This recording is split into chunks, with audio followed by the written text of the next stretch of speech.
ಮಾಡಿಲ್ಲ. ಅವ್ರು ಹೋಗಿ ಅದನ್ನು ಅಂತಾರಾಷ್ಟ್ರೀಯ ಮಟ್ಟದಲ್ಲಿ ಯಾವ ರೀತಿ ಡೀಲ್ ಮಾಡಬೇಕಾಗಿದೆ, ಕನ್ವಿನ್ಸ್ ಮಾಡಬೇಕಾಗಿದೆ ಅಂದಾಗ ಅಲ್ಲಿಯ ಅಂತಾರಾಷ್ಟ್ರೀಯ ಒಂದು ಯಾವುದೋ ವಿದೇಶಾಂಗ ಮಿನಿಸ್ಟರ್ ಹೋದಾಗ ಸಹಜವಾಗಿ ಅಲ್ಲಿಯ ವಿದೇಶಾಂಗ ಮಿನಿಸ್ಟರ್ ಭೇಟಿ ಆಗ್ತಾರೆ. ಆಂಧ್ರದಲ್ಲಿಯ ಪ್ರೈಮ್ ಮಿನಿಸ್ಟರು, ಪ್ರೆಸಿಡೆಂಟು, ಅಲ್ಲಿ ಆಡಳಿತದ ಹೆಡ್ಗಳು ಭೇಟಿ ಆಗ್ತಾರೆ.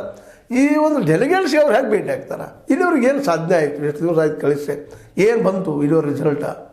ಯಾವೊಂದು ದೇಶವು ನಮ್ಮ ಪರವಾಗಿ ಇವತ್ತಿಗೂ ಮಾತಾಡ್ತಾ ಇಲ್ಲ.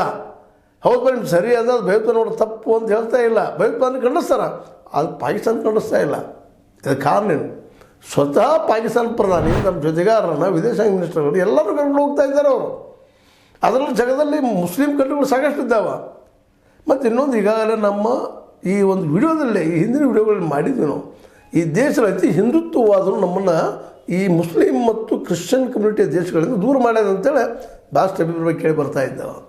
ಮಾಬ್ ಲಿಂಚಿಂಗ್ದಂಥ ಕೆಲಸಗಳು, ಇನ್ನುಳಿದ ಕೆಲಸಗಳು, ಇಲ್ಲಿ ಅತ್ಯಂತ ದ್ವೇಷದ ರಾಜಕಾರಣ ಮಾಡೋದನ್ನು ಅಂತಾರಾಷ್ಟ್ರೀಯ ಮಟ್ಟದಲ್ಲಿ ಖಂಡಿಸಿದ್ದು, ವಿರೋಧ ಮಾಡೋದನ್ನು ನೋಡ್ತಾ ಇದ್ವಿ. ಅಮೆರಿಕದಲ್ಲಿ ನಡೆದ ವಿರೋಧ ಆಗಿದೆ ಇದರ ಸಲುವಾಗಿ. ಈ ಕಠೋರ ಹಿಂದುತ್ವವನ್ನು ಅವ್ರು ಪ್ರತಿಪಾದನೆ ಮಾಡೋ ಮುಂದೆ ನಾವು ಅಷ್ಟೇ ಕಠೋರವಾಗಿ ಹೇಳುವಂಥ ಒಬ್ಬ ಆ ಮಟ್ಟದ ಪ್ರಧಾನಿ ಮತ್ತು ವಿದೇಶಾಂಗ ಮಿನಿಸ್ಟರ್ ಮಟ್ಟದ